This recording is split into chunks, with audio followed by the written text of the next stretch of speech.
እጅግ ዘግናኝና አሳዛኝ እልቂት ተፈጸመ። ኢትዮጵያ አዝናለች። መሪር ሐዘን ተፈጥሯል። እስከ ፍጻሜው አብራችሁን ከቆያችሁ ዝርዝሩን ትሰማላችሁ። ህወሓት በኤርትራ መንግስት በኩል ለማንም ኃይል የላክነው ምልጃ የለም ሲል ተናገረም። አቶ አማኑኤል አሰፋ እንደገለጹትም አንዳርጋቸው ጽጌን የበግ ለምድ የለበሰ ተኩላ ብለዋቸዋል። ተጨማሪ ዘገባ አዘጋጅተናል። የአፍሪካ ህብረት የፌዴራሉ መንግስትና የህዝባዊ ወያኔ ሓርነት ትግራይ ህወሓት አመራሮችን ለማሸማገል የሚያደርገውን ጥረት እንደሚደግፉ የአውሮፓ ህብረት አባል የሆኑ 22 ሀገራት እንዲሁም የዩናይትድ ኪንግደም እና ኖርዌይ ኤምባሲዎች አስታወቁም። የባሮ ትራምፕን ህይወት የሚያሰጋ ቪዲዮ በኢራን መገናኛ ብዙሃን መተላለፉን የአሜሪካ ደህንነት መስሪያ ቤት አስታወቀ። ከውጭ የምንዳስሰው ርዕሰ ጉዳይ ነው። ውድ ቤተሰቦቻችን በዕለቱ የመረጃ ሰዓታችን እነዚህንና ሌሎችንም የሀገር ውስጥ ቀጠናዊና ዓለም አቀፍ መረጃዎችን በዝርዝር ወደ እናንተ እናቀርባለን። ለቤቱ አዲስ የሆናችሁ ሰብስክራይብ በማድረግ የደወል ምልክቷን በማብራት የቤቱ አባል ትሆኑ ዘንድ በታላቅ ትህትና እንጋብዛለን። እስከ ፍጻሜው አብራችሁን ቆዩ። ህወሓት በኤርትራ መንግስት በኩል ለማንም የላከው ምልጃ የለም ሲሉ አቶ አማኑኤል አሰፋ ገለጹ። የህወሓት ምክትል ሊቀመንበር የሆኑት አቶ አማኑኤል አሰፋ በማህበራዊ ሚዲያ ገጻቸው ህወሓት በኤርትራ መንግስት በኩል ሆነም በሌላ መንገድ ለማንም ኃይል የላከው ምልጃም ሆነ የገባው ቃል የለም በማለት ሐሳባቸውን አስፍረዋል። ይህን አስተያየት የሰነዘሩት በቅርቡ አቶ አንዳርጋቸው ጽጌ በሰጡት ቃለ መጠይቅ ከተናገሩት በመነሳት ነው። አቶ አማኑኤል በዚህ አስተያየታቸው አንዳርጋቸው ጽጌ የበግ ለምድ የለበሰ በሚል ርዕስ በከፍተኛ ቁጣ በተሞላበት ቃል ጠንካራ መልስ ሰጥተዋል። ሲገልጹ አንዳርጋቸው ጽጌ ከብልጽግና በመተባበር በትግራይ ህዝብ ላይ የፈጸመውን ጄኖሳይድ ሳያበቃ አሁንም ከብልጽግና የተጣላ በመምሰል ህወሓትን ለፋኖ አማላጅ እንደላከውና የትግራይ ሉዓላዊ ግዛቶችን እንደማይጠይቅ ለኤርትራ መንግስት ቃል ገብቷል ሲል ሲቀጥፍ ሰማነው ብለዋል። አቶ አማኑኤል ይህንን ያሉት ብልጽግና ትብብሩን ለማፍረስ የሚያደርገው ሴራ አንዱ አካል እንደሆነ በመግለጽ ነው።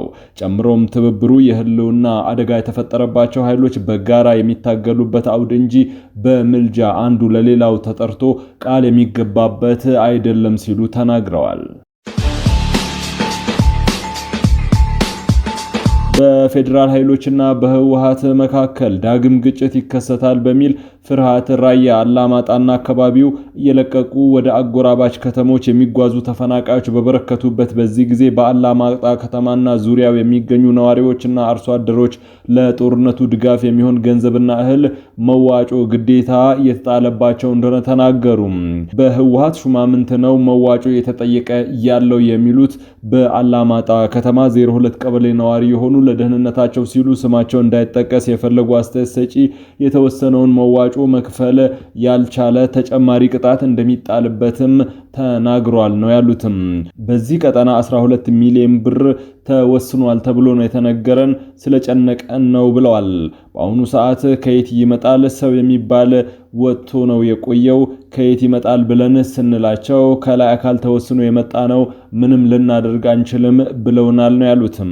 ማድረግ የምትችሉት ማሽላ 25 ኪሎ ግራም፣ ጤፍ 15 እንዲሁም ሌሎች እህሎች 10 ኪሎ ግራም ወስነን ነው የመጣ ነው፣ ግዴታ ነው፣ ነገ ይዛችሁ ትቀርባላችሁ፣ ተጠርቶ ለቀረ 5000 ቅጣት እንወስናለን ሲሉ ተናግረዋል ነው ያሉትም።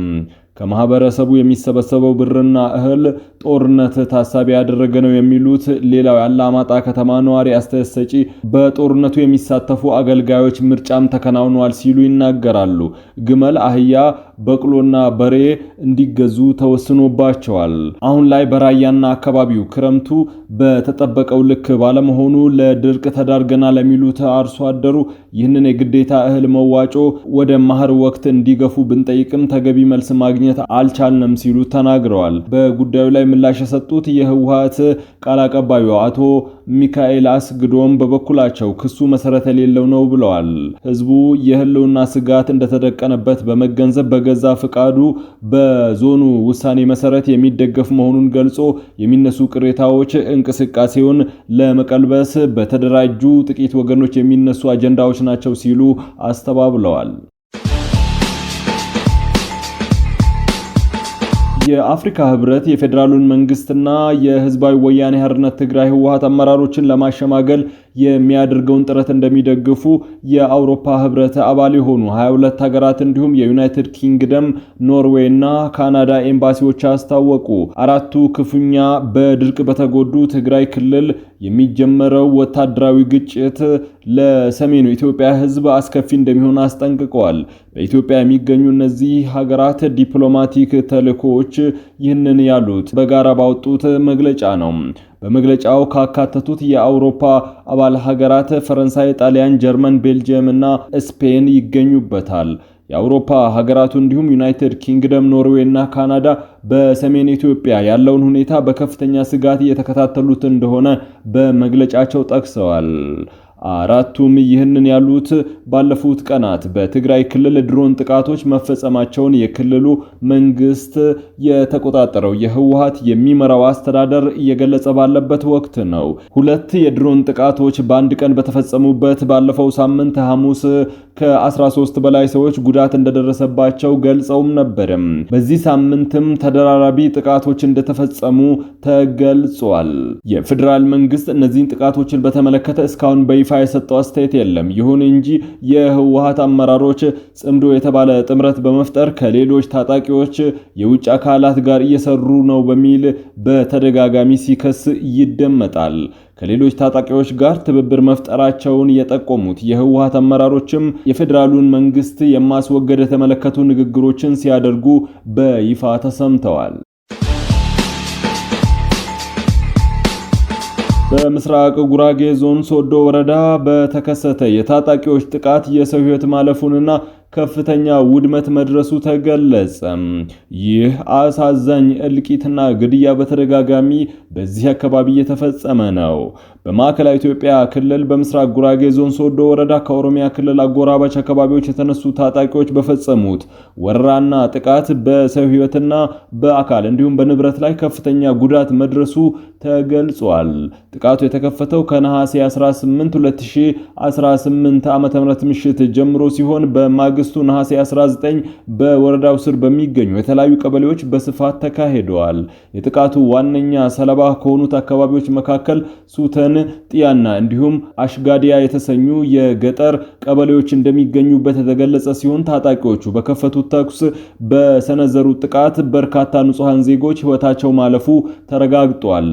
በተለይም በሱተን ከተማ የተከፈተውን ወረራና ጥቃት ለመከላከል ሙከራ ያደረጉ የነበሩ 3 የጉራጌ ዞን ፖሊስ አባላት ህይወታቸው ያለፈ ሲሆን በተጨማሪም አቶ ደነባ ቦጋላ የተባሉ የአካባቢው ነዋሪ በጥቃቱ ህይወታቸው ማለፉ ተረጋግጧል። ከህይወት መስዋዕትነት ባሻገር ጥቃቱ በተፈጸመባቸው አካባቢዎች ከፍተኛ የሆነ የንብረት ውድመትም ደርሷል። በርካታ የመኖሪያ ቤቶች፣ የንግድ ሱቆች በታጣቂዎች አማካኝነት በእሳት እንዲጋዩ የተደረገ ሲሆን ሀብትና ንብረታቸው መዘረፉ ተሰምተዋል። በእነዚህ ቀበሌዎች የሚኖሩ በርካታ ነዋሪዎች ቀያቸው ለቀው የተፈናቀሉ ሲሆን ለከፍተኛ እንግልትና የደህንነት ስጋት መጋለጣቸውም ተገልጿል። የአካባቢው ነዋሪዎች እንደገለጹት እነዚህ ታጣቂዎች ከዚህ ቀደም በተደጋጋሚ የድንበር ወሰን ጥሰው በመግባት በነዋሪዎች ላይ የእገታና የዘረፋ እንዲሁም የትንኮሳ ጥቃት ሲፈጽሙ ቆይተዋል። ነዋሪዎቹ አክለውም እንዳጋለጡት የታጣቂ ቡድኑ እንቅስቃሴ አጥፊ ድርጊት በአጎራባች ዞን በሚገኙ የጸጥታ መዋቅሮችና አባላት ቀጥተኛና ተዘዋዋሪ ድጋፍ እንደሚደረግለት ተናግረዋል። በአሁኑ ወቅት በወረዳው ያለው የአካባቢው ሚሊሻና የአድማ ብተና ኃይል ጥቃቱን ሙሉ በሙሉ የመክታት አስተማማኝ የሰላም ማስከበር አቅም እንደሌለው የተገነዘቡ የሶዶ ወረዳ ነዋሪዎች አስቸኳይ የደህንነት ጥሪ አቅርበዋል። ነዋሪዎቹ የፌዴራል መንግስትና የመከላከያ ሰራዊቱ በአካባቢው ቋሚ ካምፕ በመመደብ የዜጎችን ደህንነትና የድንበር አካባቢውን ሰላም በዘላቂነት እንዲጠብቅ ጥሪ አቅርበዋል።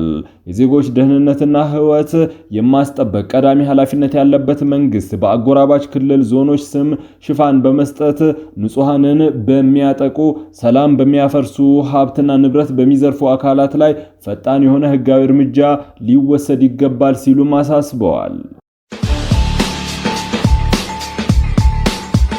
ወደ ውጭ ዘገባ እናልፋለን። የባሮ ትራምፕን ህይወት የሚያሰጋ ቪዲዮ በኢራን የመገናኛ ብዙሃን መተላለፉን የአሜሪካ ደህንነት መስሪያ ቤት አስታወቀ። የፕሬዝዳንት ዶናልድ ትራምፕ የመጨረሻ ልጅ የሆነውን ባሮን ትራምፕን ሕይወት የሚያሰጋ የሚመስል ቪዲዮ የኢራን መንግስት በሚቆጣጠረው መገናኛ ብዙሃን መተላለፉን እንደሚያውቅ አረጋግጧል። አገልግሎቱ ይህንን ያስታወቀው የኢራን የባሮ እንቅስቃሴ የተከታተለች እንደሆነና በእርሱ ላይ ለሚወሰድ እርምጃ ድጋፍ የሚያደርግ አካል $10 ሚሊዮን የገንዘብ ሽልማት ማቅረቡን የሚገልጽ ቪዲዮ በኢራን መገናኛ ብዙሃን መለቀቁን ተከትሎ ነው። የኢራን የደህንነት መስሪያ ቤት ስለ ቪዲዮ ያውቃል፣ በእኛ ጥበቃ ለሚደረግላቸው ሰዎች ስጋት ሊሆን ይችላል ተብሎ የሚታሰብ ማንኛውም ነገር ይመረምራል ሲሉ የአገልግሎቱ ቃል አቀባይ ሂት ሂገስ በሰጡት መግለጫ ተናግረዋል። አያይዘውም ለአሰራር ደህንነት ሲባል ከጥበቃ ስራ ጋር የተያዙ መረጃ ጉዳዮችን አናብራራም ብለዋል። አሜሪካ የኢራኑን መንፈሳዊ መሪ አያቶላ አሊ ካሚኒን ከገደለች ወዲህ የኢራን መገናኛ ብዙሃን ፕሬዝዳንቱንና የቤተሰቦቻቸው አባላትን የሚያሰጉ ይዘት ያላቸው መረጃዎችን በተደጋጋሚ ሲያሰራጩ ቆይተዋል።